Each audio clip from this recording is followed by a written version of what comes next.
We are live, sir. Good morning to all the participants who have logged in. Today, we are hosting the 45th webinar of Anekdhara. And good morning. You're all aware of the theme, enumeration fast and slow. The webinar will be anchored and moderated by Mr. Kartikey Mishra. I have a great pleasure in introducing Mr. Kartikey Mishra, with whom I have worked and taught in a government school for 2 years after my retirement. Mr. Kartikey Mishra is an educator and a social impact professional with hands-on experience in teaching, policy research, and academic content development.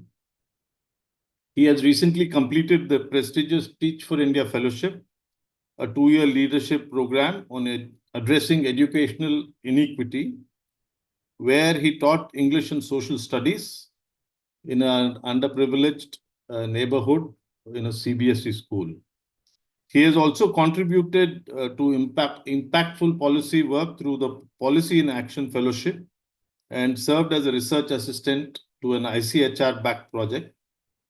Kartikey holds a bachelor's degree in history from University of Delhi, and he is currently pursuing his bachelor's in education to further strengthen his pedagogical foundation. Kartikey is a very, very active person on all matters of public interest, and it is a great pleasure. So he will now anchor the webinar. The floor is yours, Kartikey. Thank you so much, Madhu sir. So I'd like to say good morning, everyone, and a very warm welcome to all of you joining us today. My name is Kartikey, and on behalf of Anekdhara, I'm delighted to welcome you to our webinar on the topic Enumeration Fast and Slow from Population to Electoral Rolls. We are gathered today to discuss an issue of fundamental national importance. India's last decadal census was conducted in 2011. The significant delay in the subsequent census means that for over a decade, we have been relying on increasingly dated population data. This is not just a statistical anomaly, it has profound and far reaching consequences, likely causing skews in policy planning, the allocation of public resources, and the effective implementation of crucial welfare schemes that millions of people depend on. Running parallel to this slow moving census is the fast paced revision of the electoral rolls, such as the recent exercise initiated in Bihar by the Election Commission of India. The compressed timelines and stringent documentation requirements of this process has sparked widespread fears of disenfranchisement, where genuine citizens could lose their right to vote. This contrast between the slow and the fast brings us to the core questions we hope to explore today. Why are timely, well structured, and citizen centric enumerations of the population so vital for the health of a democracy? And more urgently, what are the likely consequences of these developments? A delayed census and a hasty revision of our electoral rolls for the people of India. To help us understand and navigate these complex issues, we are incredibly honored to have two distinguished experts with us. First, we have Dr. Himanshu, an associate professor in economics at Jawaharlal Nehru University. His extensive research into India's economy and social structures will provide invaluable insights into the tangible impacts of outdated data. We are also privileged to be joined by Dr. Jean Drèze, a celebrated development economist. His pioneering work on poverty, hunger, and social welfare policies has been instrumental in shaping public disclosure and policy in India for decades. We're looking forward to a thought provoking discussion.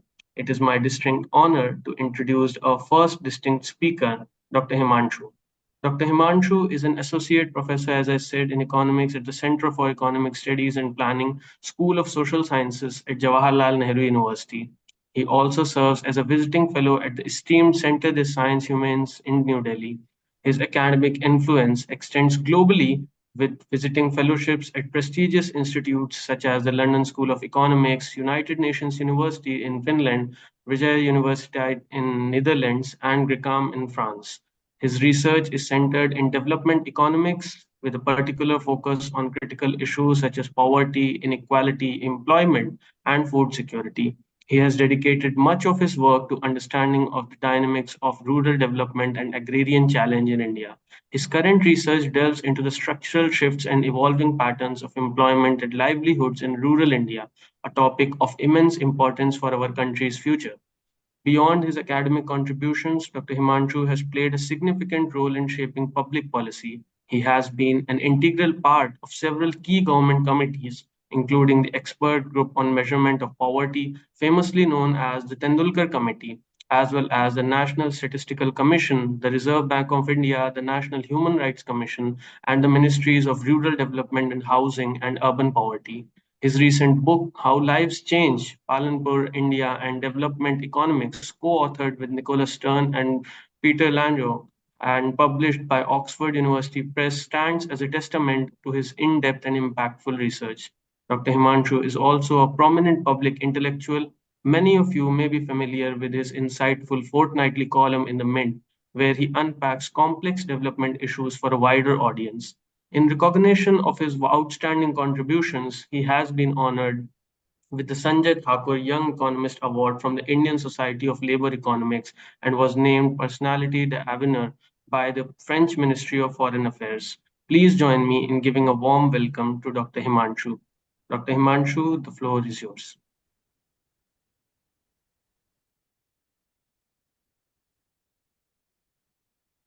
Sir, you are muted.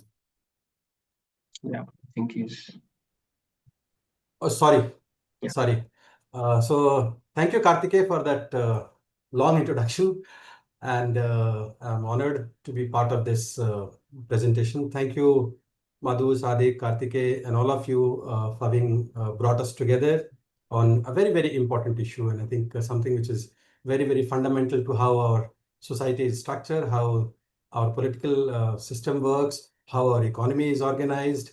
And I think center of all of this is the institution that we call, and I will call it as an institution. Census is not just a exercise, an enumeration exercise, as we all know. It has been one of the most significant institution that has been played a role in our independent history, post-independent history, even pre-independence, and it goes back before that.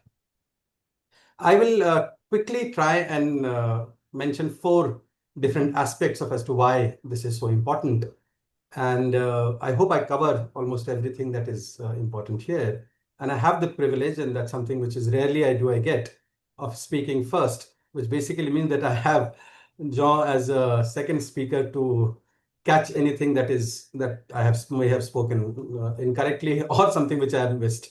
I mean, so that's something gives me the confidence to do whatever I can actually do in the short span of time that I have.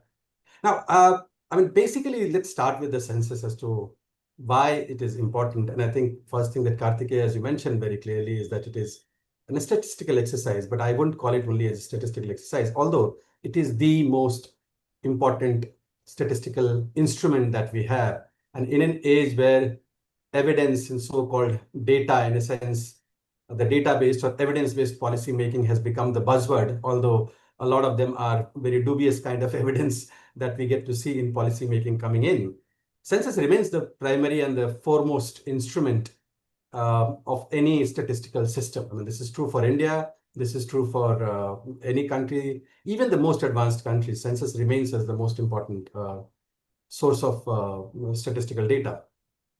And it's simply because it is the only statistical data which covers each and every individual in the national, in the state or the nation, whatever you want to call it. I mean, everything else is a sample survey. Census is the only one which covers from the youngest, the person who has been born recently, to the person, the oldest person in the society. And being a census, and which is what the technical advantage of being census is, that it doesn't have any sampling errors. I mean, you're not going to have any problems as far as, and this is not an estimate, but it is actually the total number that we are going to looking at. And precisely because of the large challenge that it poses of covering, say, for example, in our country, 140 crore population, it is not something which is done every year or cannot be replicated at a very short interval of time. So we used to have census at a decadal time period. Every 10 years, we used to have the census, except for 2000 2021 when it was actually being bypassed. And I'll come back to that question as to why. And there are several reasons why this is worrying. This is something which is worrying. And first reason is obviously the statistical one. And the census is something as a statistical instrument. Most people have been using it as a population count. And that's something which has been the primary purpose of it, as to what is the total population of India, how much it has changed. But I think there are a whole lot of information that the census gives, which is hardly utilized. And that relates to fertility, that relates to your population structure, that relates to your employment structure, that relates to various other aspects of the society, which are also very, very crucial, very, very vital for our understanding of how the economy, how the society, how the polity has moved over a period of time. And that I think is something where the role of census is something which cannot be undermined.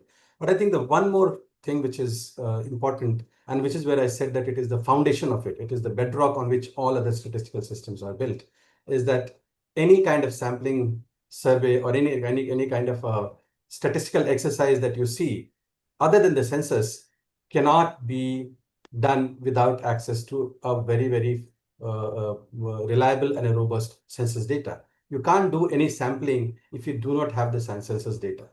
And because it is the only data which is available at the level of the lowest level of disaggregation, we get the data at the level of the villages, we get the data at the level of the wards. There is no other information that is available. So all our statistical sample surveys, the NSS or NFHS or any other survey that you're looking at, they cannot have any degree of reliability unless the census, the foundation structure of the sampling, is itself a doubtful one, is something which has not been correctly collected or has not been used fundamentally. So statistical role of census has been more or less known.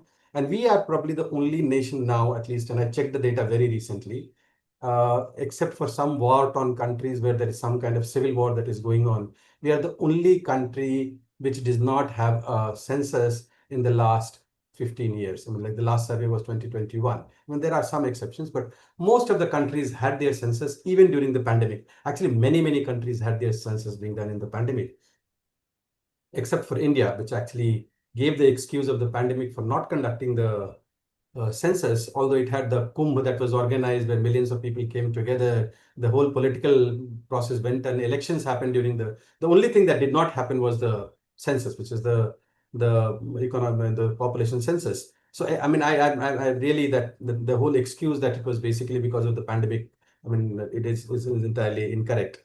And I think there are other reasons of it, and I'll hint on some of them, and I hope John picks up on some of these issues. So I think the statistical role is very clear, and I think delaying the census, not doing the census in 2021 is something which is questioning the very fundamental basis of our statistical system, and anything else is something that needs to be discarded. And there has to be a reason why it was not done, and it needs to be asked. And it is something where we must be asking questions, because this is the only one which reaches to each and every individual. And it's something which is a moment of pride for every individual that the census happens and you get counted. Getting counted in the census is something which is an important part of the social and political structure of it. And I think the second, role that I felt was important, and a lot has been written on this, is this, and this has become more fashionable now. I mean, at least the whole move towards what we call as the evidence-based policy making or data-driven policy making with AI and everything coming in the picture. But what we do see is that census has actually played a very, very important role in our economic policy making. And in fact, you can't think of any policy decision or any policy instrument which does not depend on, right from your finance commission, which uses the census numbers. The planning commission used to completely, use the population numbers for various allocations. But even in the recent periods, and I'll give one example of it, which is more or less well known, but I must say, which is something which has been going on for quite some time, and that is the National Food Security Act, the PDS, for example, the Public Distribution System, but also other part of the National Food Security Act, where the Constitutional Act passed in the Parliament says that 75% of the population in rural areas and 50% of the population in urban areas have to be covered in the priority list as far as the National Food Security Act is concerned. And the government has very smartly not updated the numbers, not going by the act which has been passed, which basically says 75. And if you don't have the updated population numbers, then you are basically doing injustice. You are not following the law which has been passed by your parliament. and if you have a simple calculation which John did, Ritika did, many others have also done, is that if you actually do the same calculation of 75% population in the rural areas, 50% in the urban areas, then the number of beneficiaries in the National Food Security Act through the public distribution system, now the PMGKAY, would be more than 100 million. I mean, additional numbers, additional population would be covered as part of it. That's an injustice. That's like simply taking away the rights of the people, which has been passed by your parliament. It is something which is guaranteed by the constitution, and you are basically using the pretext of not doing the census to deny the rights which have been given to them by the constitution. So I would say this is one example of it, but there are many other examples of it where census directly or indirectly gets into policy making. I don't know, many of you are aware of it now. The foundation, this is something which is whenever the policymakers are discussing about it, how many PHC should be there in rural areas, that is dependent on a criteria, which is one of the criteria is the population criteria. How many primary schools should be there is dependent on how many population is there. You may have a criteria of that there should be at least one PHC for a 5,000 population.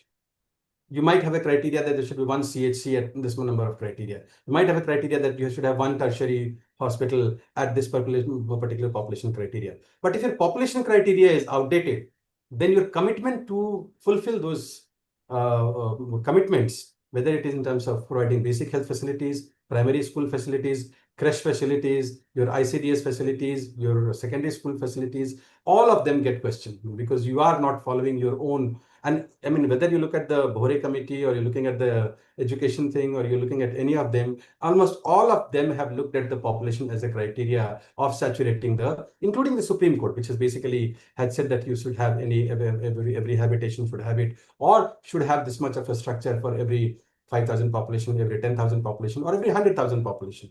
And I think that's where you look at any part of the policy making, population becomes the benchmark on which these numbers are assigned, these numbers of allocations are decided.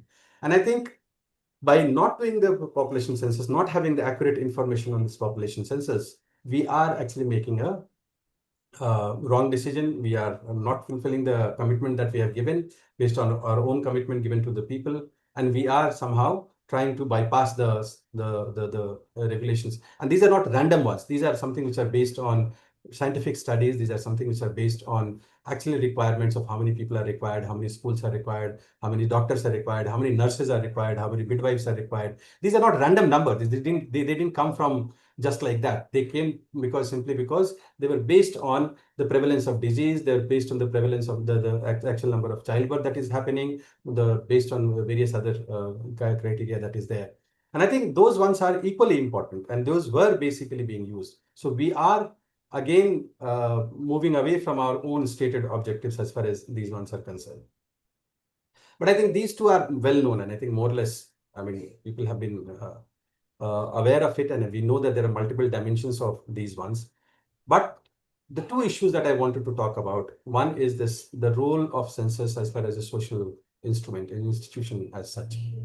And I think when I'm talking about census as a social arbiter in that sense, one of the most important things which is now currently well known is the census's role as part of your affirmative action policies, which is the reservation policies, the caste census, the demand for caste census that comes from. And it is not something which is a random number that has a random demand that has come from it. In fact, our constitution does provide for this kind of assessment. It does basically say that you need to have an assessment based on what is the level of, what is the percentage of population of, what is the socioeconomic condition which is there. And we did try and do that. We did try and do that. And for SC and ST, it is very clear that as the population increases, the share has to increase and it has to change. And it has changed over a period of time. But when it comes to the largest category of the population group, which has been what we call as a broad umbrella category of other backward caste, is where we don't have any information. We don't have any idea of how many people are actually belonging to which community, how many of them should actually be part of the other backward caste, whether the percentage is sufficient or not sufficient. And this has been a heated debate. Although we had the mandate, and this mandate came from the constitution mandates that you should conduct, and it should be a part of your census. It's a proper count. It doesn't talk about survey. It talks about the word that is used is a census. It should actually be conducting a census to find out the respective positions of the particular caste and an enumeration of the caste. Fortunately, now, I mean, after much public pressure that has gone into it, this is something which has basically come down. This government has now agreed that they will include caste as part of the population census. How is it going to pan out? What are the socio-economic characteristics that will come out of it? Those things are still not very clear, but that itself is a big achievement. And remember, this is an achievement that has come out after a long struggle, right from your Kaka Kalelkal Commission, which basically suggested that you include caste as a category of enumeration. In 1951, actually, some states it was included as a category of enumeration. After the 1961 census is when the government of India basically raised its hand that we are not going to do it. When the Mandal Commission came in, again, it was one of the basic strong recommendations of the Mandal was that it should be included as one of the categories. And it not only included as a category for enumeration as to how many people belong to what caste, but also various socio-economic characteristics should be included as part of enumeration as the part of the population census. This was something which was a major issue in the 1991 census. In 2001 census became a big issue when the Vajpayee government actually considered the issue and then finally didn't follow it up. The Manmohan Singh government decided to accept that demand because before every census, this demand has been being raised. It's not most people think that this is demand that has come in the last 10 years, 15 years, but actually the history of this demand goes quite long.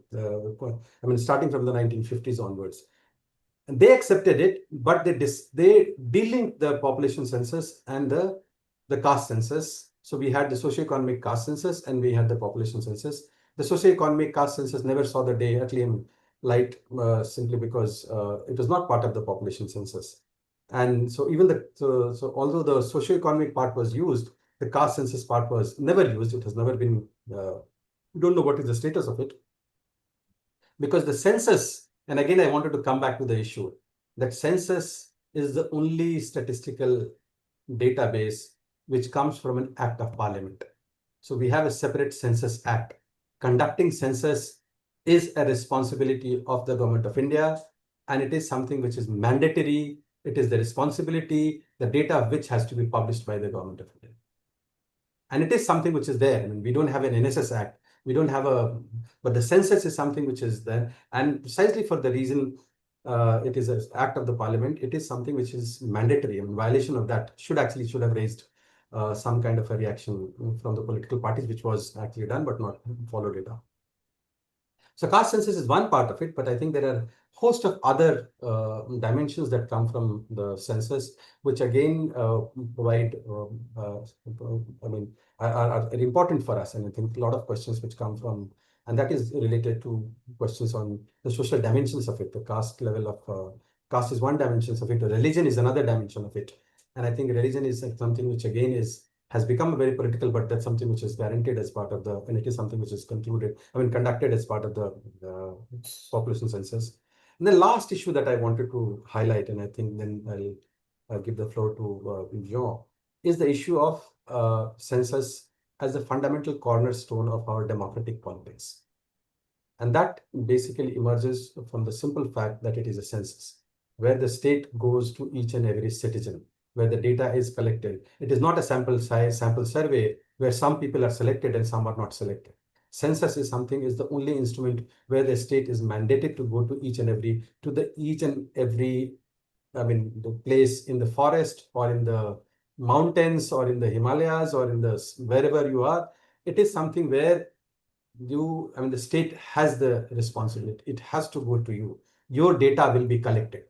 And it is not something which is there. But this whole institutional structures in that sense is where there is a two-way convergence. Two-way convergence in a sense, it's something which is the primary in a sense, what you call is as a interface, what we call as that you might actually be excluded from all the government programs. You might be excluded from also all other things. But the census is one thing where it will be counted. It might be the case that you are not included in your voter rolls. It might be the case, but the census will still count. Census is something which does not distinguish. Anybody who is on the geographical of India has to be counted. It is not linked to citizenship. It has nothing to do with citizenship. It has to be counted, and that is what the census basically says. You might be counted as a foreigner, You might be counted as a non-citizen. You might be counted as a refugee. It might be, but you will be counted. You will be, and there your status will not be asked. I mean, at least the Census Act is very clear. It doesn't bring in the citizenship part at that point of time. And I think it is something where the data is owned. I mean, this is something which is the data which was owned by, I mean, it is because it is at a granular level where it is something which is there. But it is the democratic process is not just the interface. And the last issue, and which is whatever I wanted to, the democratic structure of our country, the foundation of it is built on the census. The idea of one person, one vote, that one person is something that has to come from the whole enumeration of things, where every person is to be given that single vote. And our political system, in a sense, is based on your proportional representation system, where at least till the 1971 census, we did have a political representation system which was based on the population representation, where every elected representative was supposed to represent a certain number of individuals. And then, so therefore, the total number of MPs kept changing from 1951 to 1960, after 1961 to after 1971. And then onwards, the whole process of delimitation has actually been frozen. It was first frozen for 25 years there. Then again, it has been postponed for 25 years. And then there is a likelihood of this again being, and again, the whole question being asked as to what is going to happen when the delimitation. The delimitation will actually happen or will not happen, or will be done in a different way. We don't know. I mean, this all depends on how the census. Most likely, the census is likely to happen in 2027. That is what the government has announced, which basically means that there is no compulsion of delimitation happening immediately by 2029, or that will depend on the government of the day. It has to happen after that. So that is very certain, because you have not completed your census before 2026, which is the deadline that was given by the previous extension of 25 years that was given in 2001 by the Vajpayee government. That would have passed. So then after that, you'll have to basically do a delimitation based on the 2027 data. That is something which is, again, how long will it take? Your women's reservation bill is dependent on your, again, the delimitation and this process happening. But I think the whole idea of census, where the constitution makers, where the founding fathers of the constitution use the census as the basis of giving the political rights to the people, and where the political right of the people was not just one person, one vote. The political right was also that a same number of population will have one representative. That was the whole idea of political representation.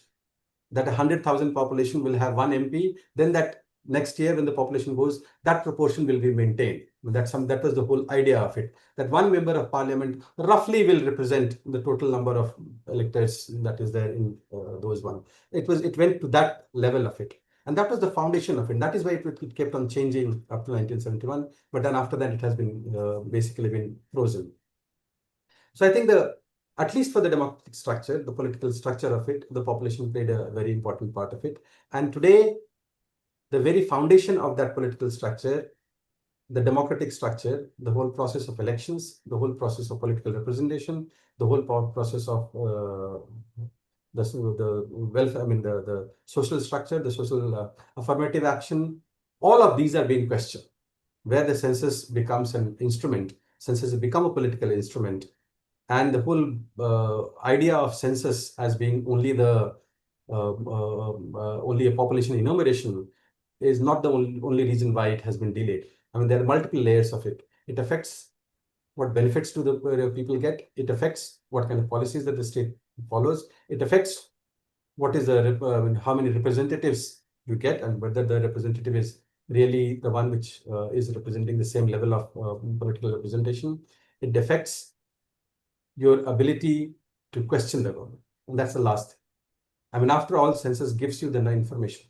Your sample survey is based on that information. And any kind of statistical evidence is the first point of accountability.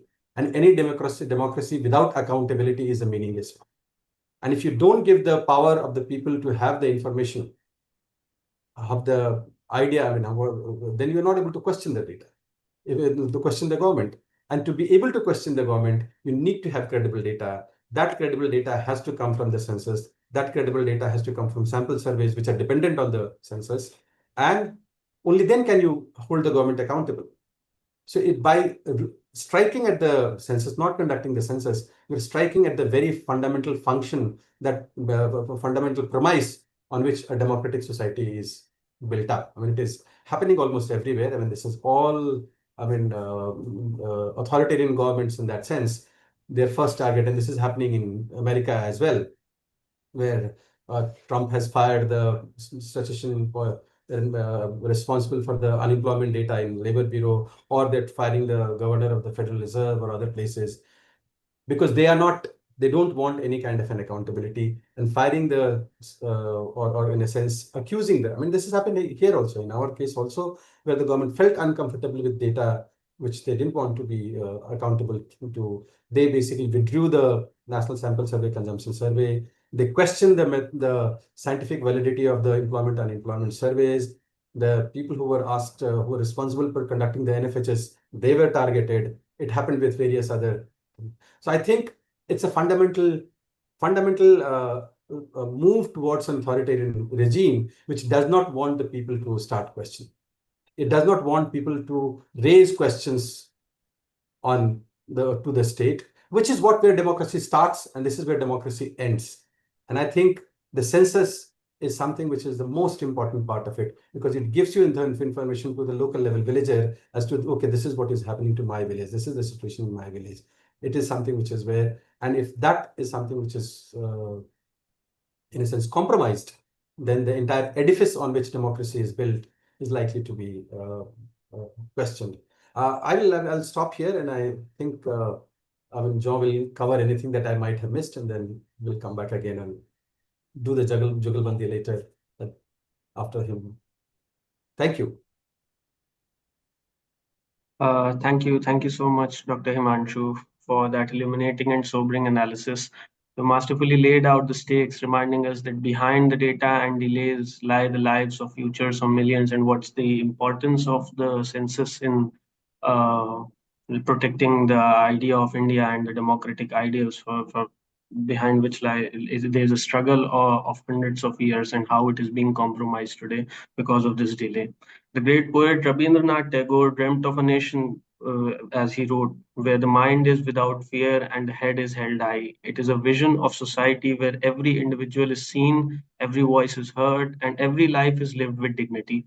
Our next speaker is a man who has for decades been a guiding light in the quest for that very ideal.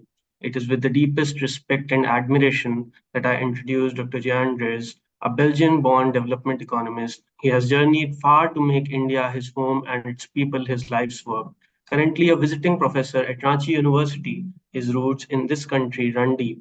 Having pursued his PhD at the Indian Statistical Institute in New Delhi after studying at the London School of Economics, what makes Dr. Dreze's contribution so singular in his profound synthesis of rigorous academic scholarship with what one might call an economics of the earth, one that has the dust of the Indian village on its feet. He is a pioneer of action oriented research, a philosophy that marries the sharp clarity of data with the deep well of human empathy drawn from lived experience. This isn't economics from an ivory tower. This is economics learned from sharing a meal in a drought stricken hamlet in Jharkhand, from living in a jhuggi in Delhi, and from walking alongside the very people whose lives he seeks to understand. This unwavering moral compass, combined with his intellectual prowess, has been the engine behind some of India's most transformative social justice covenants. Dr. Dreze was a key architect in the conceptualizing and drafting of the National Rural Employment Guarantee Act and the National Food Security Act, laws that stand as the pillars of support for hundreds of millions. He also co-authored the seminal probe report on the basic education, a groundbreaking investigation into why so many of India's children were being left behind. His writings, like his activism, serve as a moral compass for our nation. In his celebrated book, Sense and Solidarity, Jholawala Economics for Everyone, he beautifully reclaims a term often used with disdain, transforming Jholawala into a badge of honor, a call for an economics with a human face for the people and by the people. He has collaborated with giants like Amartya Sen on defining works such as An Uncertain Glory, yet his focus has always remained on the most marginalized, on what he calls the unfashionable issues of hunger, poverty, and inequality. Who better than to help us understand the human cost when a citizen is rendered invisible first by a forgotten census and then potentially erased from a hurried electoral roll. Dr. Dreze, it is said that the true measure of any society can be found in how it treats its most vulnerable. You have spent a lifetime holding that measure up to us. We are truly privileged to have you with us today. The stage is yours. We are ready to listen and learn. Thank you, Kartikey, for this very generous introduction. And thank you, everyone, for inviting me to be with you today. And thank you also to Himanshu for a very comprehensive presentation on the census. I agree with everything he said, and I don't have much to add to that. But before I start talking about the SIR in Bihar, which is my main focus in this presentation, I'll just add a couple of points on the political aspects of the census. Now, there was a mystery all this time about the reasons why the Indian government was repeatedly postponing the census for as long as 5 or 6 years. The government never gave a coherent reason for this. Initially, it was COVID. That didn't really hold much ice for very long. And then it was complete silence. And I think it's very clear now that the reason why the census was postponed for so long is that the BJP wants to fast track the limitation.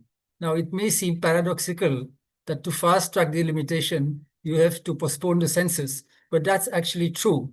And the reason for that is that the 84th Amendment of the Constitution of 2001, which Himanshu has already referred to, says very clearly that the next delimitation will happen after the first census after 2026.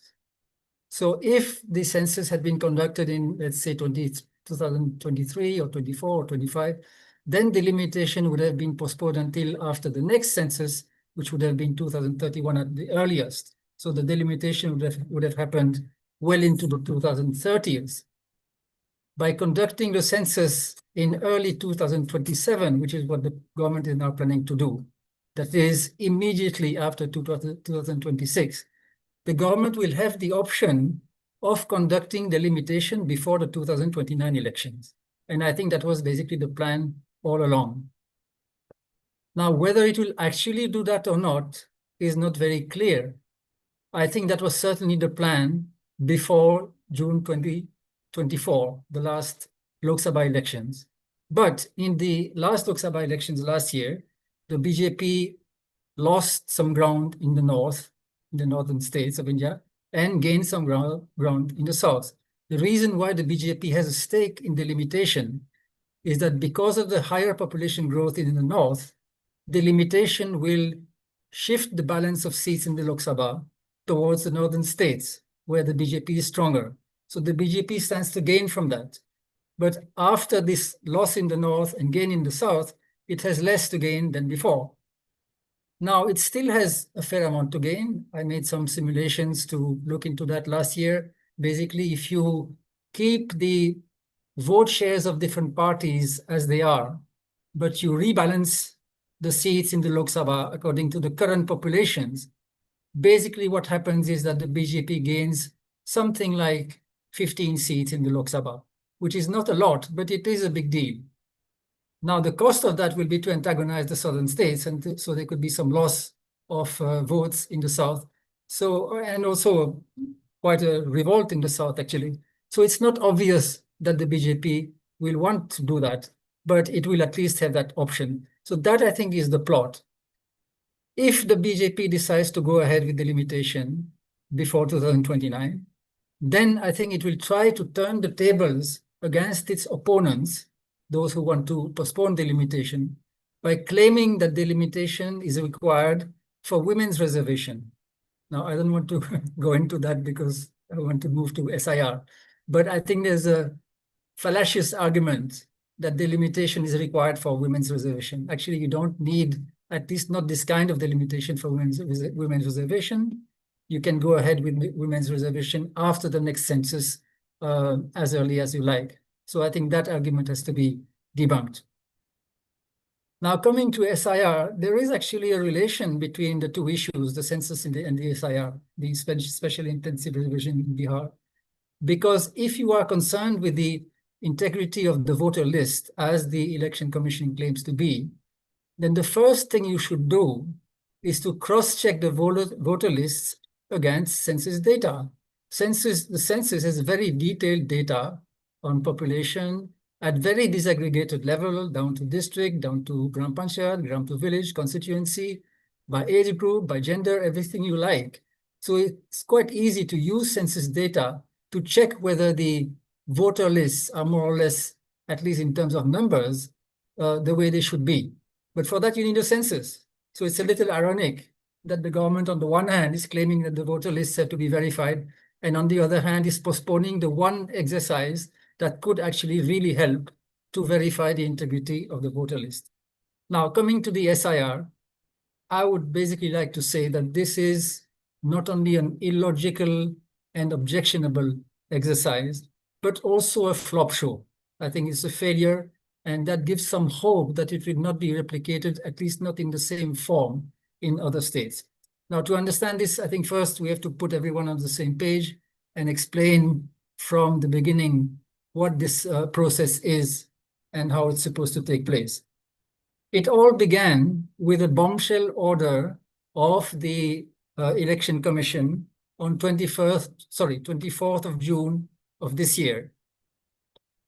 The Election Commission has refused to disclose any information about the process that led to that order under the Right to Information Act, so we don't know how it came about.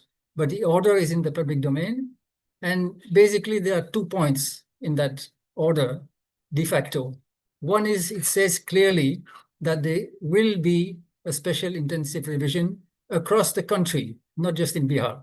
Bihar is the first state because the assembly elections are coming up in Bihar. But the order says very clearly it will happen across the country. That's quite important to note. And secondly, it gives detailed guidelines for the special intensive revision in Bihar. It's important to recognize that these guidelines apply only to Bihar. There is no necessity of the same guidelines applying later in other states. This is quite important because it means that if we demand a different process in other states, it could possibly happen. Now, what is the process in Bihar? It helps to divide it into 2 phases. Phase 1 until 1st of August 2025, when the draft electoral roll was released, and phase 2 after that.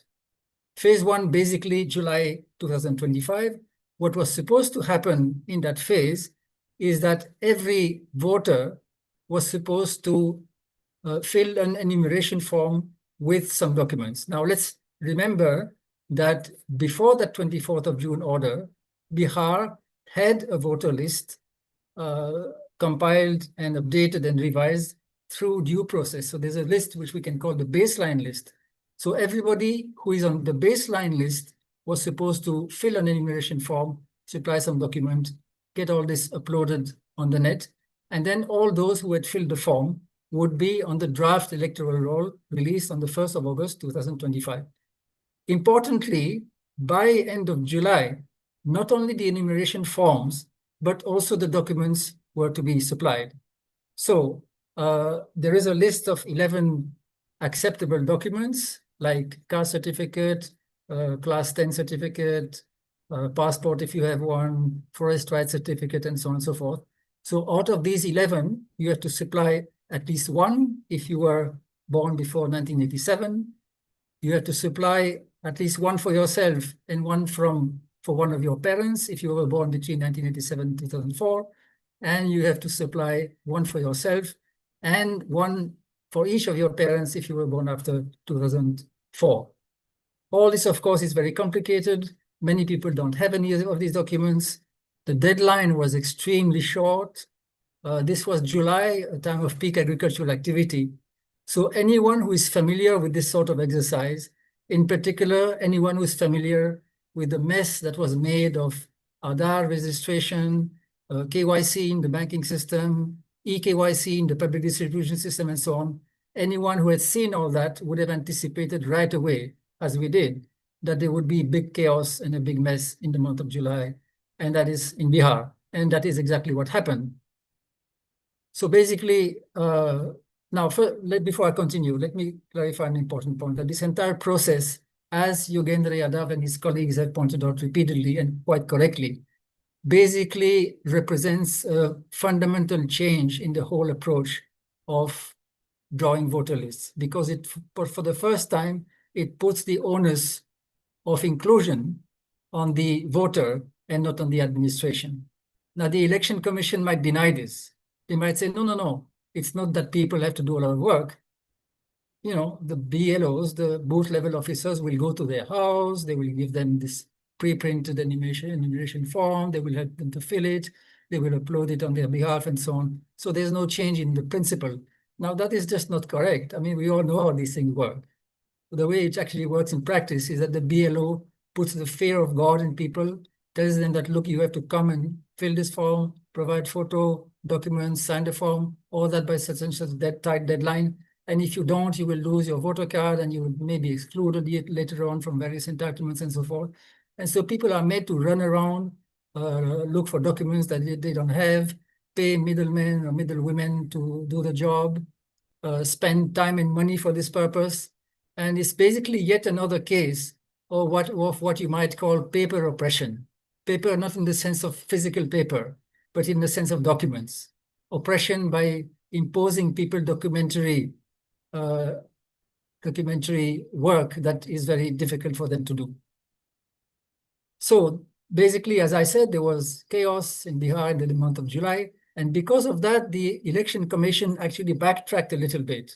And they said, okay, the documents can wait, but the enumeration form should be submitted, and then we will prepare the electoral roll, the draft electoral roll, based on the enumeration form.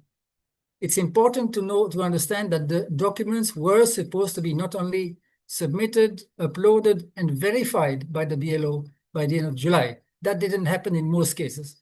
In most cases, the BLOs in a hurry just uploaded the enumeration forms after asking people quite often after asking people only for their Aadhaar number and mobile number.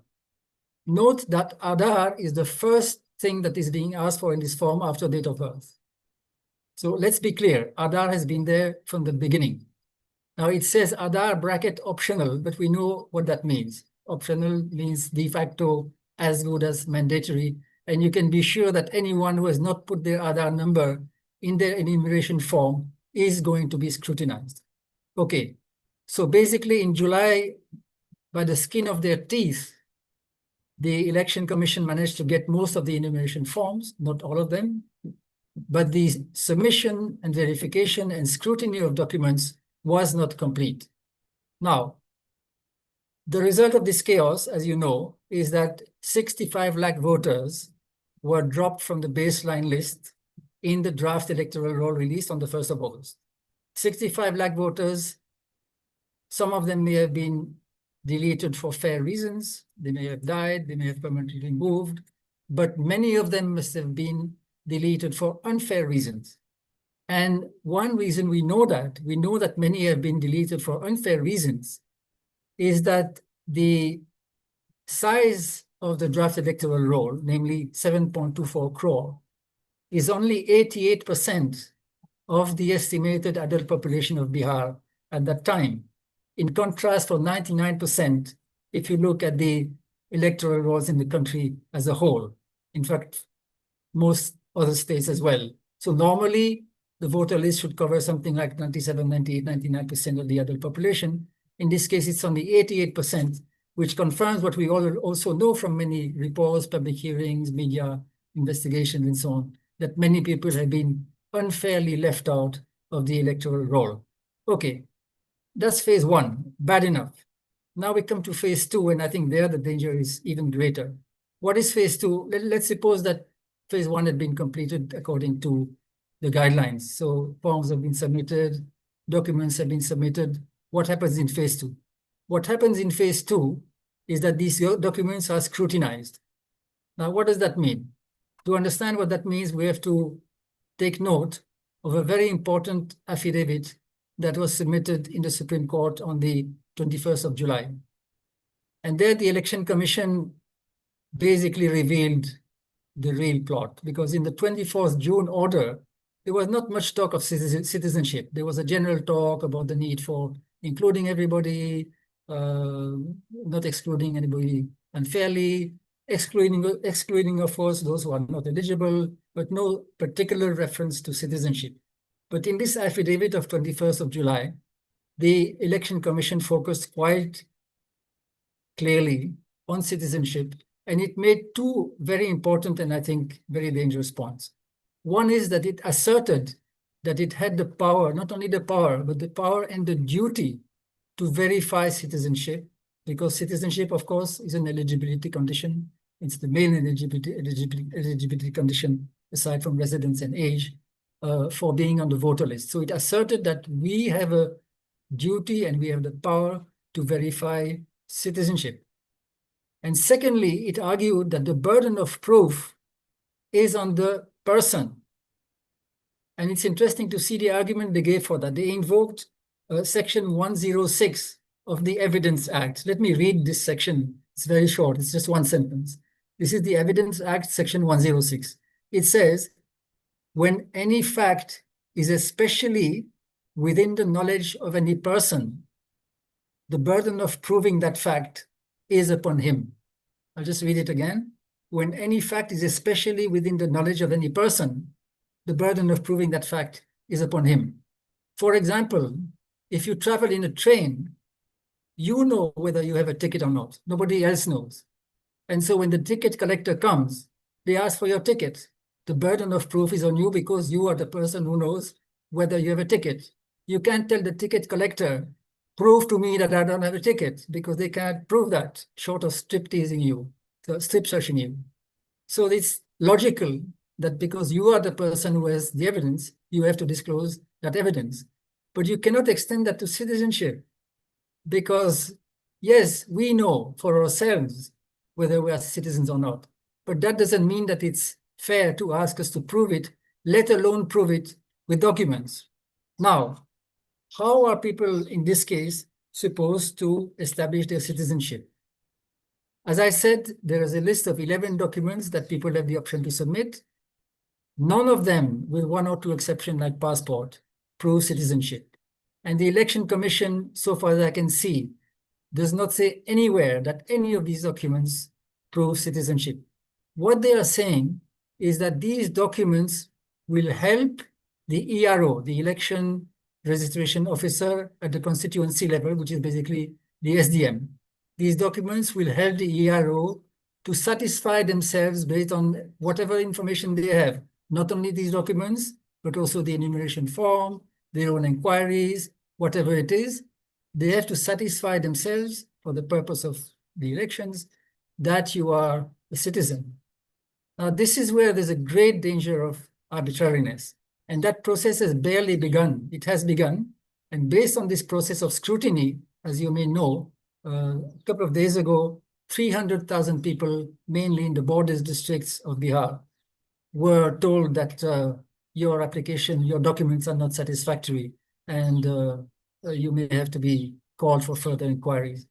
Now, in the guidelines, which are quite long, there is nothing that specifies how these electoral registration officers, the EROs at the constituency level, are supposed to determine, based on these documents and other information, who is a citizen and who is not. So basically, it's arbitrary, it's subjective, it's left to their discretion. And that is, I think, where there's a danger of further exclusion on top of the exclusion of 65 lakh that happened in the first phase during the next few weeks. And the question is, who is going to be disenfranchised at that time? Personally, I'm a little skeptical of the idea that the BJP is trying to disenfranchise large numbers of its opponents in order to win the election. I think that tinkering to that extent with voter lists is likely to be quite difficult. I think what is more likely is that not mass tinkering, but there will be selective tinkering, selective disenfranchisement to undermine particular groups. It could be political opponents in some places. It could be disadvantaged groups like Dalits and others who are not able to cope with this entire process. And of course, in many cases, it will be Muslims, because we have to see this whole situation in the context of the terrible wave of Islamophobia that is engulfing this country, that is being promoted by certain political parties. We don't talk much about it, and the political parties in particular don't talk much about it because politically it's very difficult, but it is really an elephant in the room. And so we know for a fact that not only in this, but also in other contexts, some parties are trying to portray Muslims as suspected illegal migrants. They are trying to incite people against an alleged danger of Buspetias and infiltrators and so on and so forth, and create fear so that people unite behind that particular party. It is part, I think, of that plot. And so we're going to see, I think, a lot of targeting of Muslim voters and an effort to create fear among all Muslims that any day they could be asked to prove their citizenship, whether in the context of election or in some other context. So I think all this is very ominous.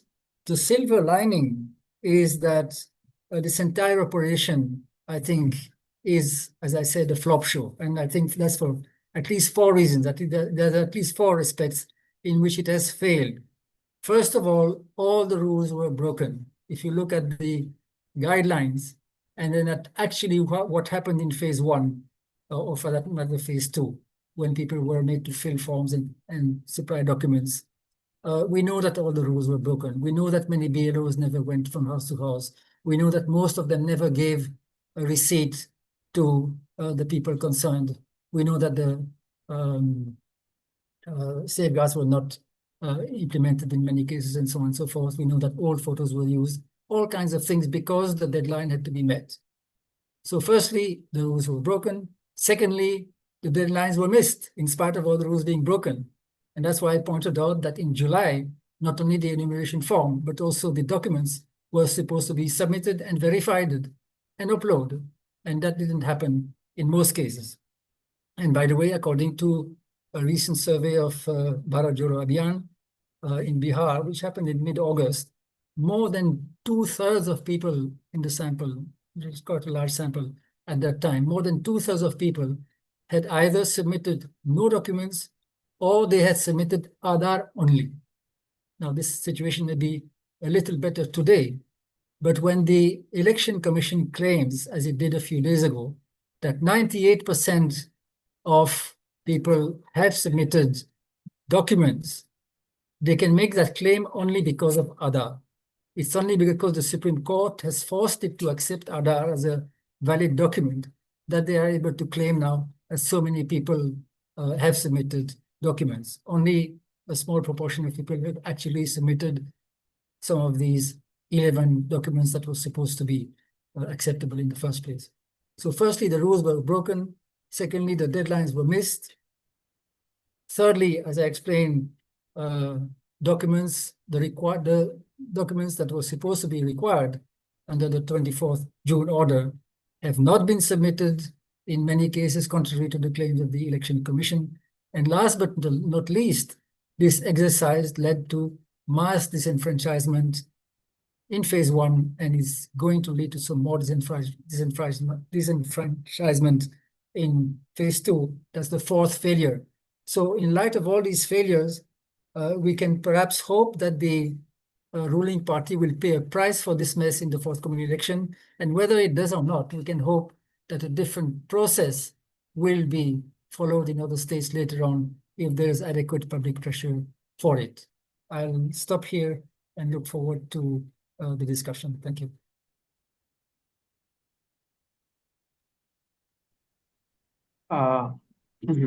Thank you, Dr. Dreze, for that profound and deeply moving perspective.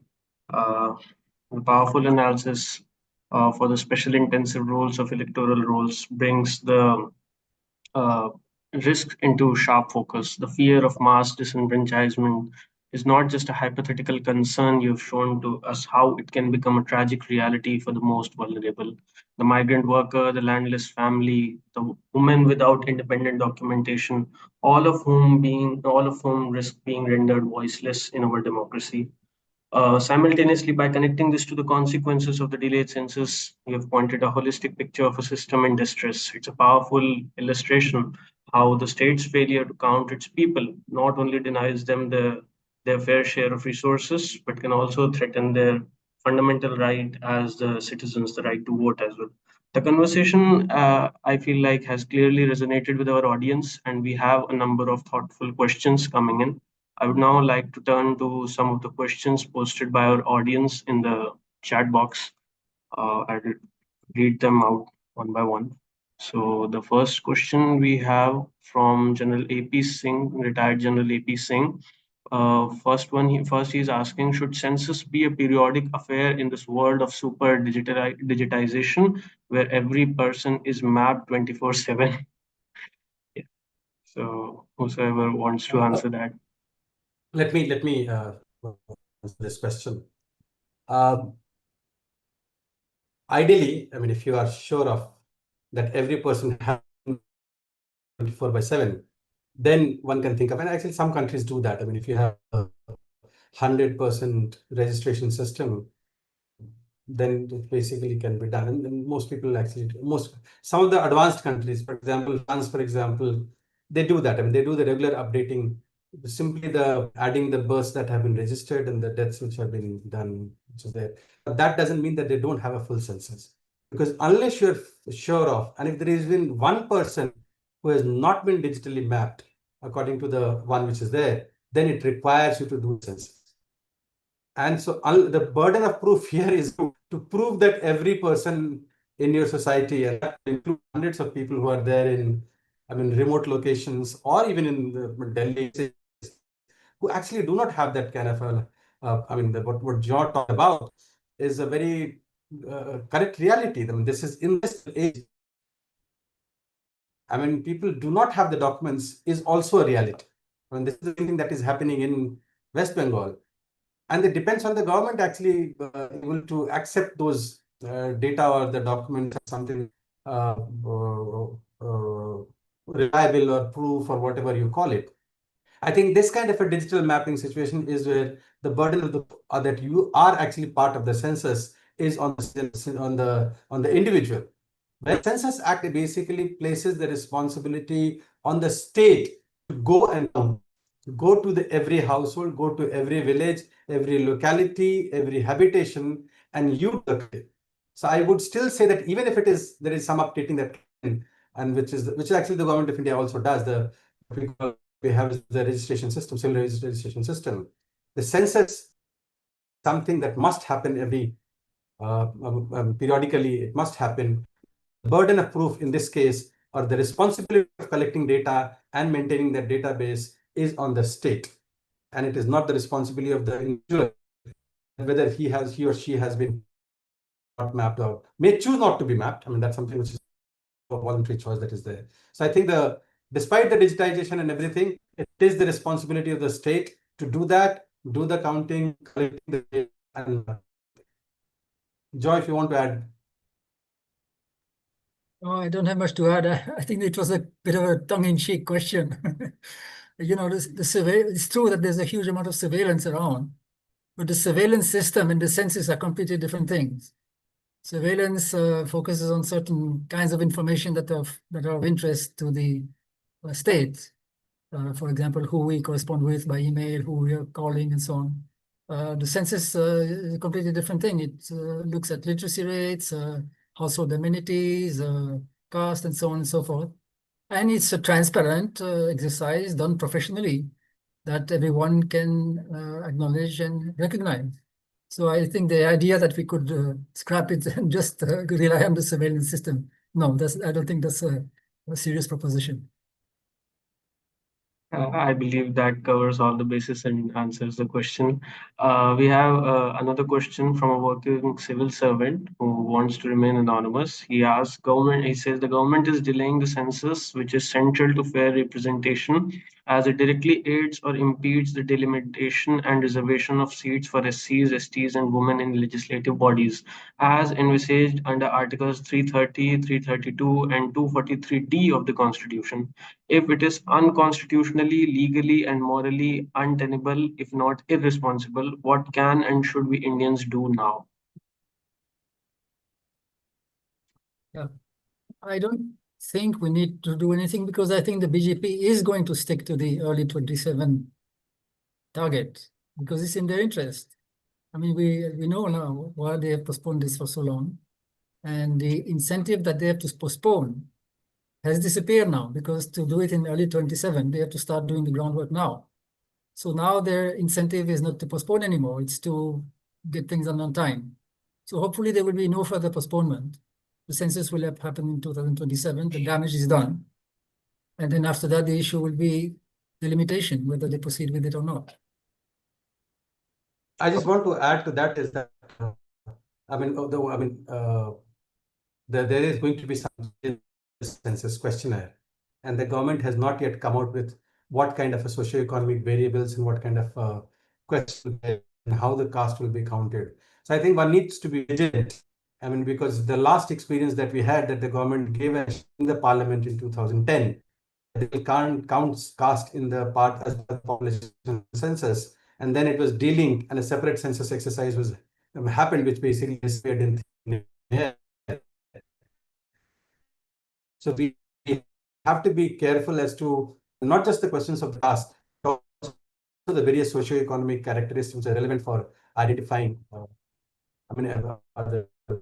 your socio-economic status should be there. So, I mean, at least the minimum that we can do is to be vigilant. Census is another a redundant exercise, but actually is a more meaningful exercise for the purpose is being done. Yeah. So we have another question related to the caste census only. Like, what are the issues that can pan out in the implementation of caste census that can hamper its true outcomes? Now you want to go, or should I just say a few things and then? Yeah, I mean, I just want caste census is actually the trick thing in that sense, and it's like I mean, it's something which no government is going to publicly say that they're not interested in doing it. The reality is that no government actually wants to do it. It's true for all governments. I mean, Karnataka is a good example of it. They did a caste census in 2015, and they did not come out vote, and they basically are now saying that they are going to do it again. Bihar, they brought out initially a report. After that, all my efforts to get the data, even the rural area breakup, has been stonewalled. And I was basically told that the entire project has been shelved and it is put in cold box. I mean, nobody can get any more information than what was presented at the floor of the assembly. So that's the only data that is available. Same with the Telangana one, they had a committee, they set up a expert committee, they put up but they're not releasing the raw data, they are not releasing kind of workable data that can be used and despite all the pressures that we have been putting that they should actually release the data. So I think this is something which has been a problem. The caste census survey, conducting the caste census is not a difficult exercise. I mean, Bihar, if a state like Bihar can do it successfully, if Telangana can do it, if other states can do it, then this is which is very much possible. It's no longer a difficult exercise. And we have good examples of it. I'm just saying, and I don't mean that Bihar, but it's a largely illiterate population, but it has something which has worked out quite well. I mean, the data has been, the quality is not bad. I mean, that I can say for very sure. I've looked at the data. The problem is willingness and the political willingness to actually confront the caste question. And confronting the caste question does not mean just the OBC, but within the different categories as to who is to be included, who is not to be included, whether the size of the increase, whether it has to be 27% or to increase. These are political costs or subclassification within the various administrative categories is a question that no political party wants to actually face. Let's be honest about it. It's absolutely not a single party which is willing to take on the responsibility or take on the task of actually acting on the caste census. The information is not the problem. Problem is political willingness to what to do with this. As one politician was telling to me, it's like a landmine. It's not a gold mine. I still told him that this is a gold mine. and you should actually bring out the data in public and let people use it, and we can do it. He said, no, it's not a gold mine. It's actually a landmine. Anybody who steps on a landmine is going to be blown up. So no government is actually going to work on that. So implementation is not the problem.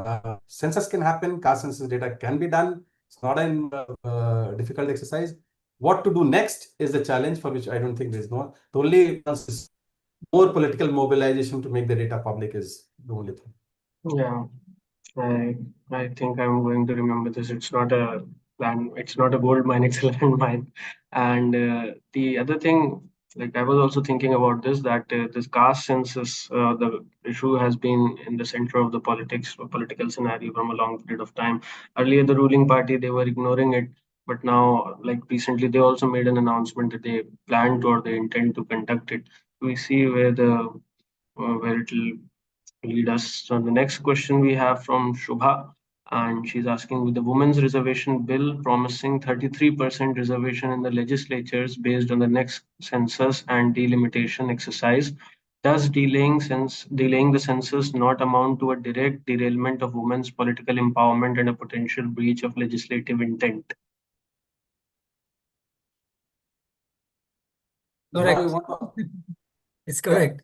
Delaying the census has delayed women reservation. Absolutely correct. And as I said, I mean, as soon as the census is done, we should be able to proceed with women's reservation, whether or not the delimitation of constituencies happens, because that's a separate exercise which is not required for the purpose of women's reservation. The 106th or maybe 4th amendment of last year, which put in place women's reservation, says that the reservation will come into effect after the first census after 2023, based on a delimitation exercise for this purpose. It doesn't say you have to wait for the larger delimitation. So basically, all you have to do is to designate the reserved constituencies for women. You know, that's a very simple thing to do. So that can be done as soon as the census is completed. But yes, the delaying of the census has delayed women's reservation. That's absolutely correct. Yeah.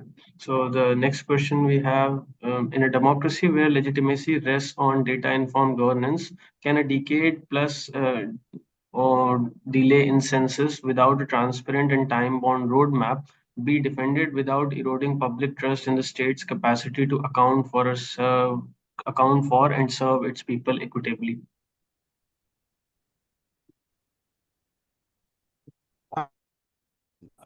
I mean, it's a very easy answer in that sense. I mean, obviously, the trust in the state or trust or legitimacy of any government depends on, I mean, data or evidence in that sense. I mean, all of that is there. But I think it effectively also works on what kind of a trust that people have on that state. It basically weakens the question the government on various functions it does, but it does not eliminate it. It is not that you cannot question. It doesn't mean that in a democracy, without data, you cannot question the government. And the government can be questioned or come from various other sources as well. And this is what has been going on. What is happening now is a very weird situation where the state is creating a different narrative, which is becoming very difficult to counter. And it has created a new set of data sets which are very difficult to counter. But I think the questioning process cannot be postponed or cannot be bypassed simply because we don't have the data census. So I think in this kind of a situation, we have to simply do what we are supposed to do, which is to ask questions to the government that we have.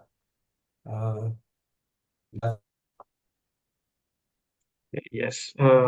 Another question we have, the 14-member Standing Committee on Statistics, which was led by economist Pranab Sen, was abruptly dissolved in July 2024.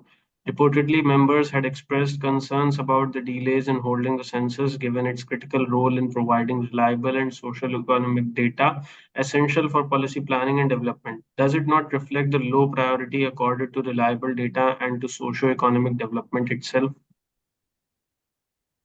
I mean, also pointed out this when I was speaking that most authoritarian governments are scared of data. I mean, something which is or any kind of a statistical data because they see it as a threat. They would don't. I mean, nobody wants to be questioned on whatever they're doing, and this is happening in India. This is happening in many other countries. Happens in generally a trait of the authoritarian regimes that they are uncomfortable with any kind of uncomfortable questions being asked, uncomfortable. And this government has been saying it repeatedly.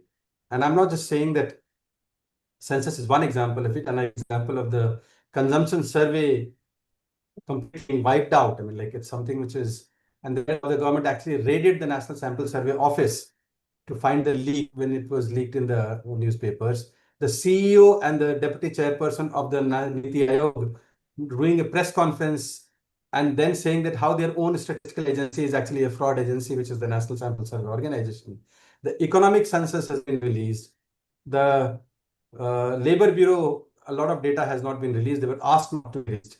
The information on, say, for example, NFHS, again, the way it has been done. So I think there is a pattern to it. And I don't see it is that they're not interested in that sense. They're actually against any kind of a data which is, but that doesn't mean they don't have their own narrative. They are creating data which suits their own narrative.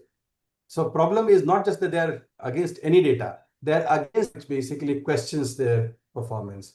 And they're a parallel universe, creating their own database, which has been measured by, I mean, like the media, which is favorable.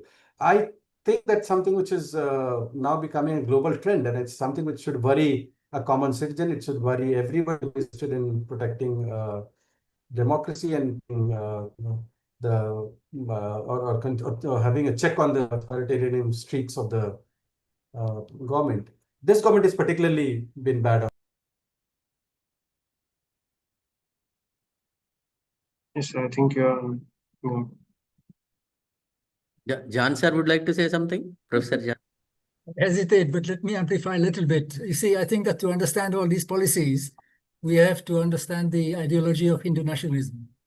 And one aspect of that ideology is hostility to scientific temper and critical inquiry.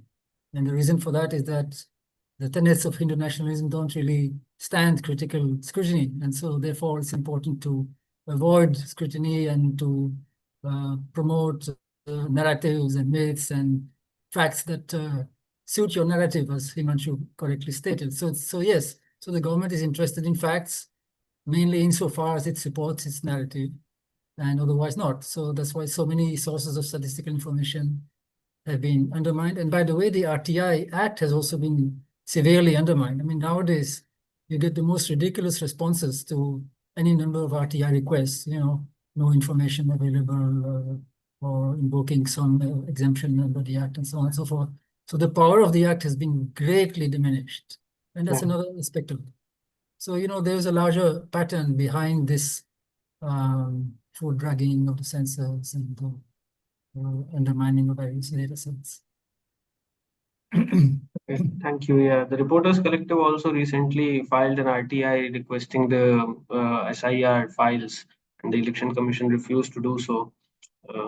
Anyway, so the next question is, how can the ECI arrogate to itself the authority instead of the Home Ministry to effectively confer or take away citizenship rights without any constitutional mandate to do so? Yes, sir, Professor. So to be fair, I don't think that the Election Commission is doing that. They are not saying that we are going to determine who is a citizen and who is not. Somebody who is excluded from the voter list is not necessarily deprived of citizenship.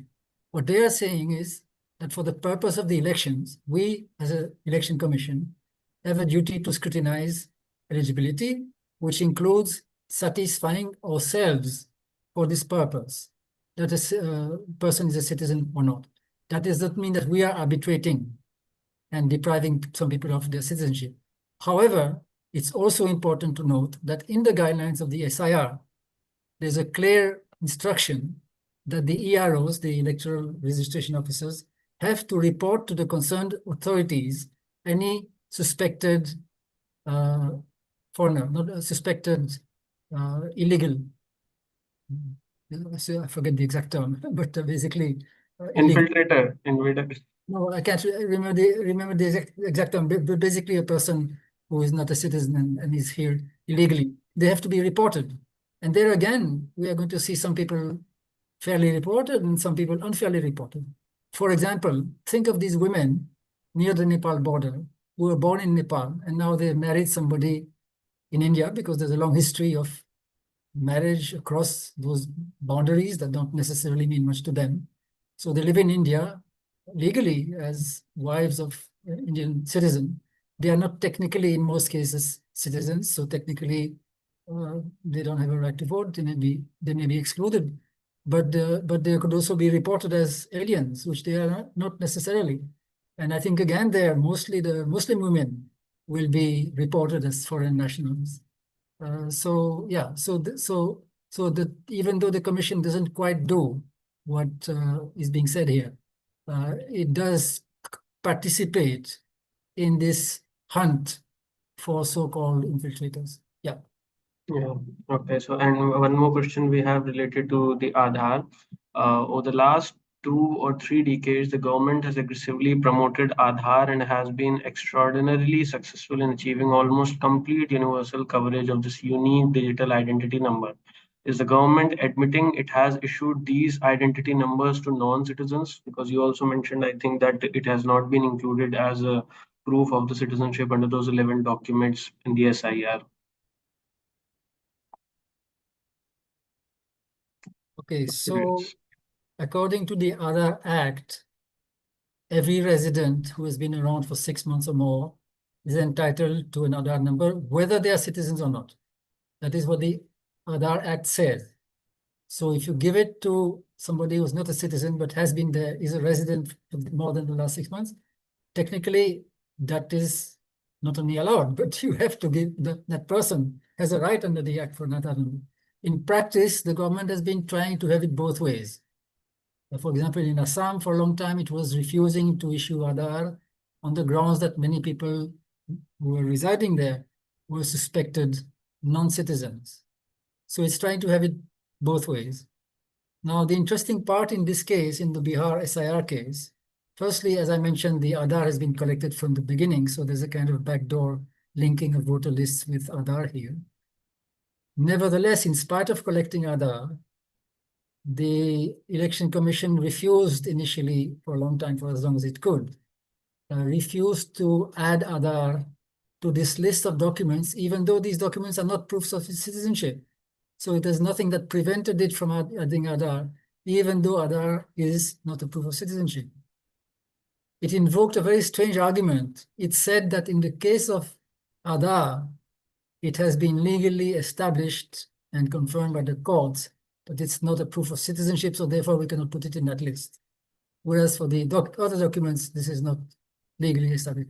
Very strange argument. I think the fact is they didn't want to add Aadhaar. Now the Supreme Court has forced them to accept Aadhaar, which actually makes no difference because they can accept Aadhaar, but the question is, are they going to give weight to that when they scrutinize the documents? And most likely they won't, because Aadhaar doesn't say anything about citizenship. Nevertheless, they are taking advantage now of the fact that they have been forced to accept Aadhaar to claim that 98% of people have submitted documents because they're counting Aadhaar for that purpose, right? So it's basically a whole can of worms. Yeah. Yeah, and Dr. Himanshu, you would like to add something? This? No, we have seen how the whole thing Aadhaar thing panned out, and when it was, you are right in saying this. When it was actually being given in 2010 and 11, when Mr. Nilekani and others were trying to propagate it, it was actually being given as that it might be a proof of your identity. This is the only identity that you have. So in some way, the government of India is guilty of misleading the citizens in making them believe that Aadhaar card is actually a proof of citizenship, which was never to begin with. And it was never the fact which was contested in a sense by Government of India never came out. It was only after 2016 when the Supreme Court judgment comes in, the Puttaswamy judgment that comes in. That is when the whole things, when the government takes a completely different turn. So I mean, it's a completely dishonest project to begin with. Let me be very honest in saying this. From the beginning, the way it has been panned out, it was how people were lured into becoming part of this whole thing by saying this is something which is going to give you your citizenship, it's something which is essential for your everything, and slowly then using it for all sorts of things and then finally coming and telling them that this whole Aadhaar thing has absolutely no meaning and it is just a proof of identity was a very bad way to do that. But that's the reality. That's something which is, you have to live with it. It's a bit funny that the name they came up with was Aadhaar, and now it is what we call in Hindi Niradhar. It is illogical. So yes, the next question we have, it's a bit of a political question, I think. Isn't it disappointing that the opposition parties, at least of the southern states, have not agitated enough on the delay in holding the census, especially because of the impact on welfare and more importantly, because of its link with redrawing the electoral map?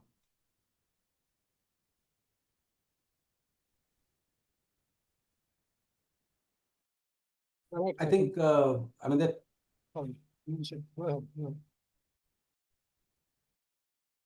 Yes, sir. Professor Himanshu, you are speaking. Yeah. John, go ahead. You were saying. Well, just agreeing with the point that was being made. I think there's not been enough agitation. There has been some. There have been some, particularly from Tamil Nadu and from time to time, Congress and so on and so forth. But not enough, I agree, because it was. So I think your voice is a bit low. If you could keep the mic near. Is it better? Yeah. Yeah, much better. I was saying that I'm basically agreeing with the point being made, that there has not been enough agitation. There has been some, particularly from Tamil Nadu and sometimes off and on the Congress and other parties. But I agree that there was, given the stakes involved, there should have been more agitation, including to speed up the women's reservation. Okay. We have another question related to the SIR. Isn't fear that 98% submission excludes the 65 lakh voters already removed from the voters list? What options really have opened for citizens if government unabashedly and intentionally choose to be irresponsible and dictatorial in ignoring even the minimal public expectations and deflect the real issues of livelihood? Professor Himanshu, you would like to answer that?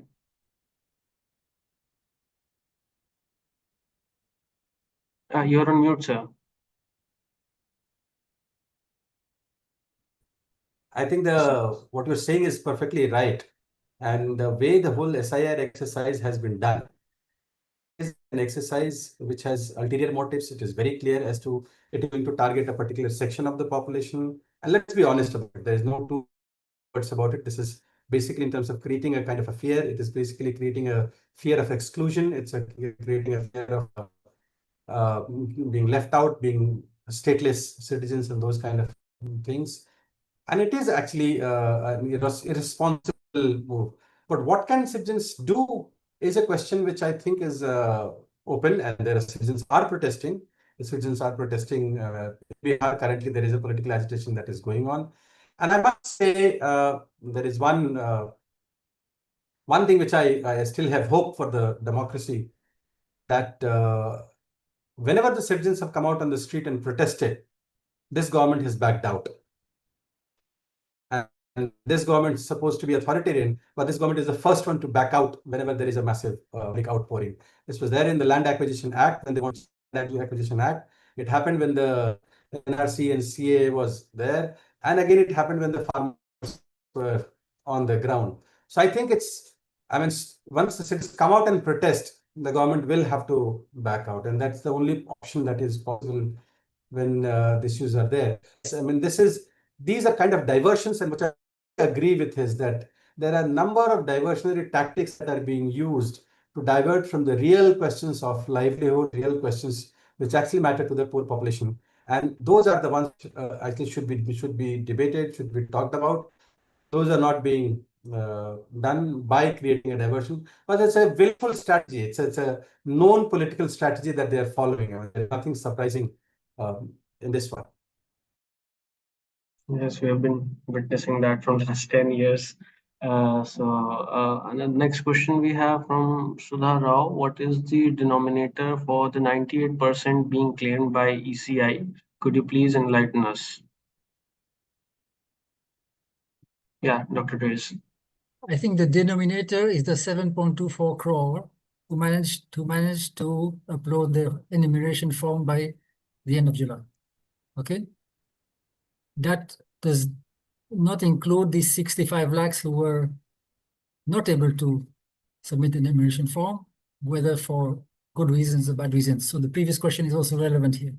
It's true that there's a big problem of 65 lakh voters being excluded, including quite likely a large proportion of these 65 lakhs being people who actually should have remained on the list. But to answer the question, the denominator for the 98%, I'm pretty sure, is this 7.25 crore who did make it to the draft list on 1st of August. By the way, technically speaking, if you have been unfairly excluded and you are not on that draft roll on 1st of August, you still have a chance, I think, after that to fill form number 6 and basically apply as a new voter, because that you can always do until pretty much the last minute. But that's just a technical exemption. I mean, in practice, it doesn't happen much at all. And indeed, the numbers that the Election Commission has released of people who have applied as new electors are very small. Okay, thanks. The next question we have from Nagmani Rao. She asked, in the backdrop of CA and NPS and Mohan Bhagwat's recent utterances about 3 children, how can one ensure that minorities are not at the receiving end? Yes, Professor Himanshu. I mean, the only way you can ensure that minorities are not at the receiving end is by, raising your voice against any kind of injustice being done to the minorities. I mean, it's the only way. I mean, that is where, and I think it cannot be a fight only for the minorities to fight for themselves. It is a fight for every citizen of this country to fight for democratic rights of any person, whether it's majority or minority. The moment you think that there is a fight that minorities have to fight for themselves and what are they going to do, then it is asking a wrong question. So that question should not be asked. It's a question that what can we do to basically defend the constitutional values, irrespective of who is a minority and who is a majority.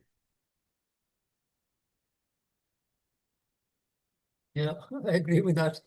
I think it would also be a good start to kick out the BJP from power, because they're not making a secret of the fact that they think that, one of the core tenets of Hindu nationalism is that Muslims and Christians don't really belong here unless they accept the customs and culture of Hindu, or they basically become de facto Hindus, if you like. If they adopt what these people regard as Indian culture, i.e. Hindu culture, then they can stay.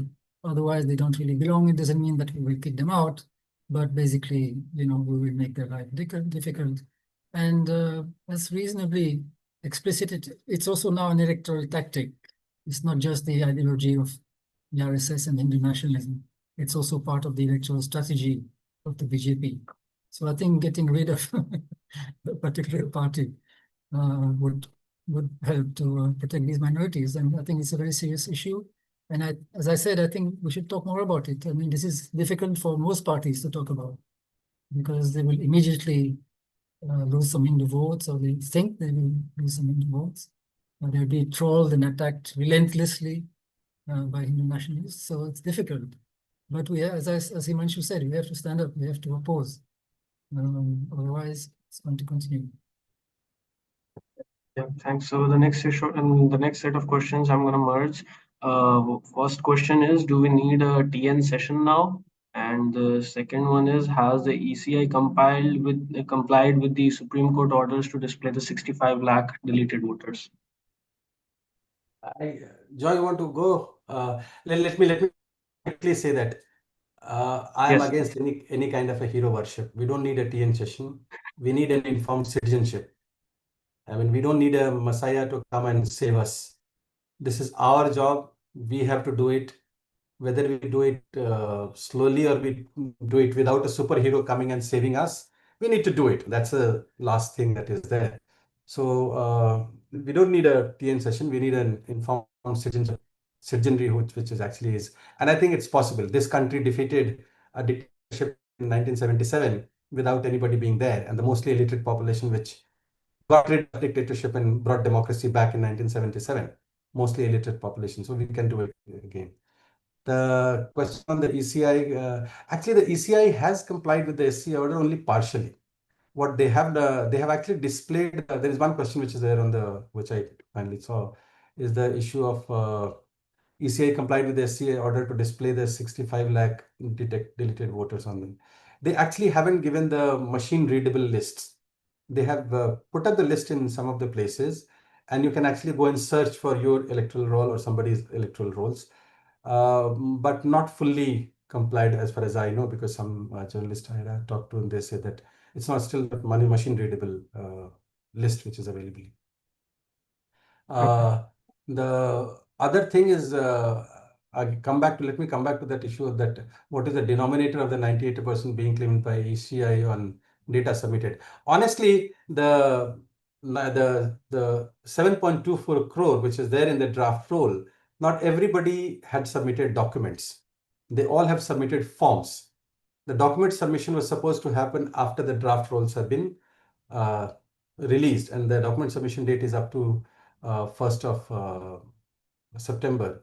And in most cases, at least people who are there on the ground, they have gone and checked. They are saying that this whole claim by ECI is not actually correct. And so there is a lot of what you call as the selective information that the ECI is putting to defend itself, and in that process actually putting itself in a wrong situation, or what you call it as a indefensible situation. So what we actually know is that this whole thing has been done in a very, very haphazard manner, with actually no process being followed, which is what Jean had actually recounted, and it varies quite dramatically even between different districts, villages, and other places. It's a process that has gone, and that is why you see now a lot of complaints are coming in the draft roll, where people who are alive have been declared dead, people who are dead whose name is there in the roll. Same person have multiple Aadhaar card, voter ID cards, and all of these things which are being done. So first of all, this whole 95% number itself is very questionable. It is something out of thin air that can think of. And the whole exercise itself is a very shoddy exercise, to be very honest. Sir, one more thing that you mentioned about the machine readable list, and I watched the press conference by the Election Commission of India, and they were saying that they cannot release that because that would be a violation of their right to privacy. So, what do you have to say about that?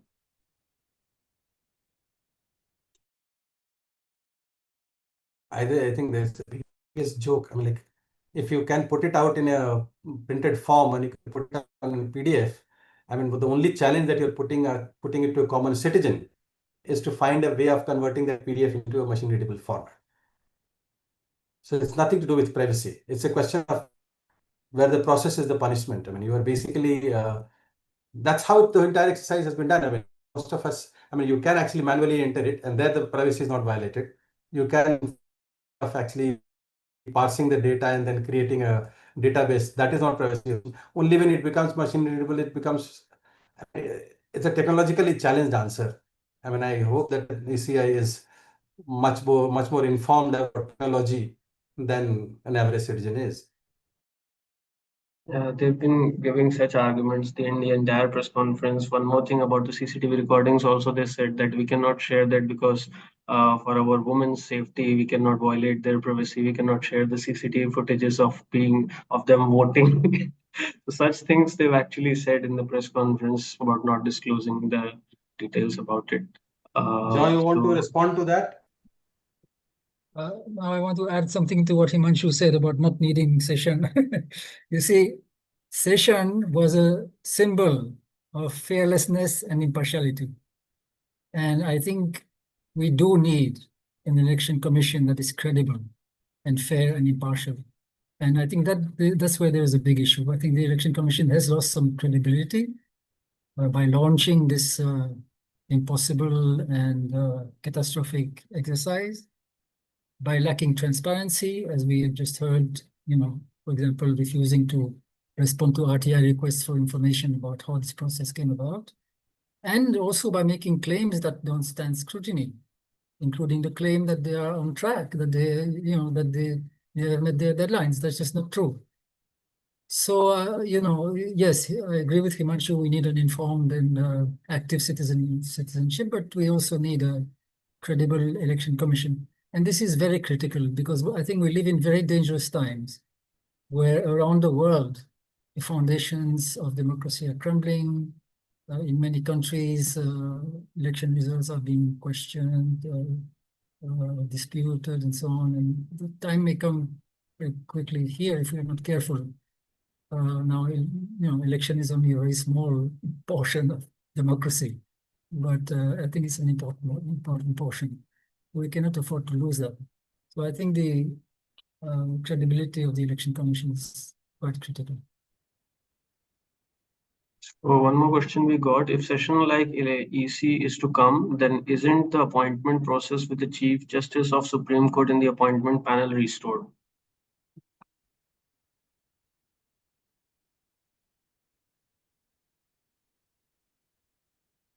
Should I repeat it?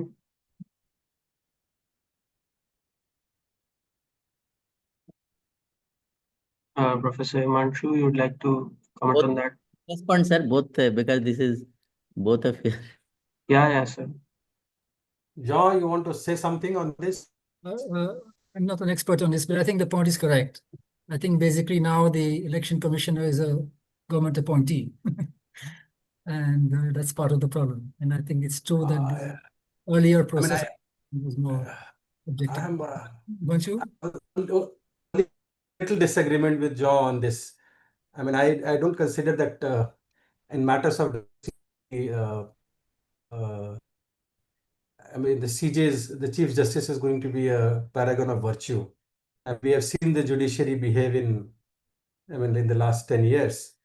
And I don't think having a CG in the selection panel of the election commission is actually it might actually create a worse situation than what we have. And we have seen that. And now the judiciary has played its role in different issues where instead of protect rights of the citizens, it has actually become a mute spectator.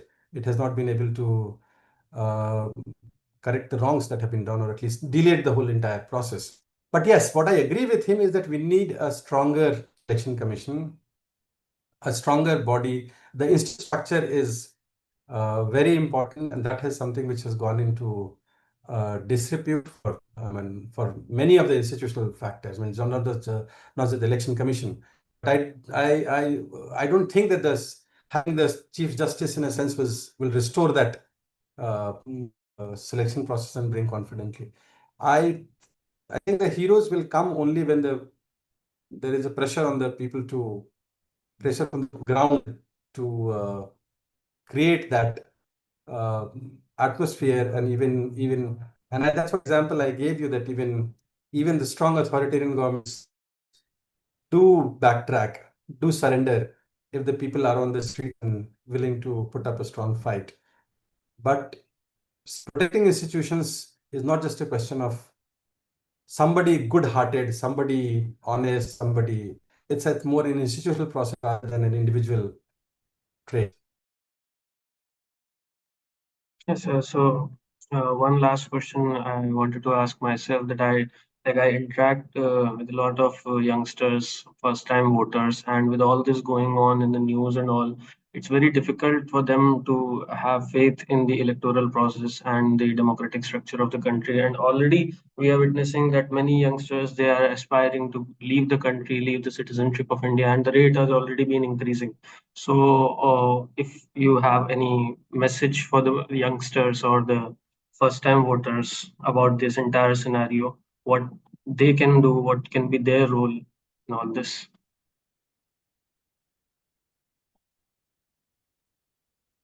My main, it's not exactly advice, but hope is that there should be less fear. I think there's too much fear now.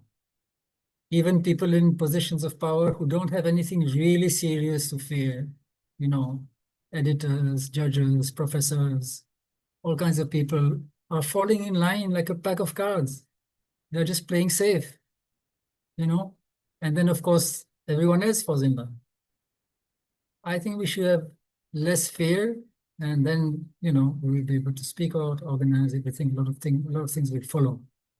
But if we are all self-restrained, then they will have a free hand.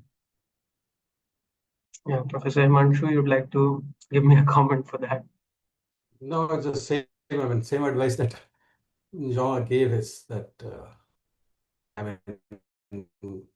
you have to, nobody gives, democracy doesn't come as charity, liberty and freedom don't come as a charity. And democracy is a constant struggle, everyday struggle. And those who forget also forget the right to, and it is happening everywhere. It's happening in America, it's happening in many countries, it's happening in other places also. So it's a constant to ensure that, and I think one has to be vigilant, one has to fight, one has to protect the rights, one has to protect the constitution, and it requires everybody to be part of it. You can do it only when you are fearless and you are not out. And that's how the history has been. History has always been replete with stories where people who sacrifice their own interest to protect the interest of a global good or societies have been built. So thank you so much. As I've read somewhere that India is a nation making, and when there is a process of making, that there can be a process of unmaking as well. And I hope that this continues. As we bring this incredibly insightful session to a close, I wish to extend our deepest gratitude to our distinguished speakers. To Dr. Himanshu, thank you for providing essential empirical grounding for our discussion. Your lucid analysis of the cascading economic and policy failures stemming from outdated data has been both illuminating and sobering.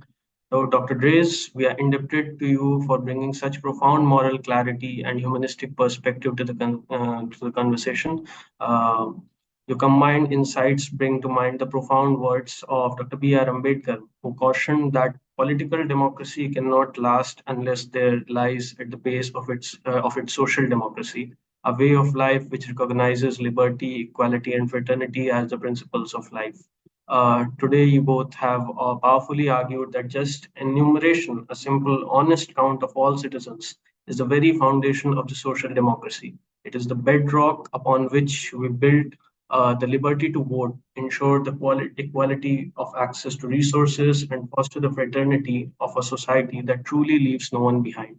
On behalf of Anekdhara and our entire audience, thank you both for your time, your wisdom, and for reminding us of the urgent work that lies ahead in strengthening of our democracy from its very roots. The next webinar, the Anekdhara will be organizing on 28th of September 2025. The theme and speakers will soon be announced on the channel. Till then, stay tuned, subscribe, don't forget to subscribe the channel.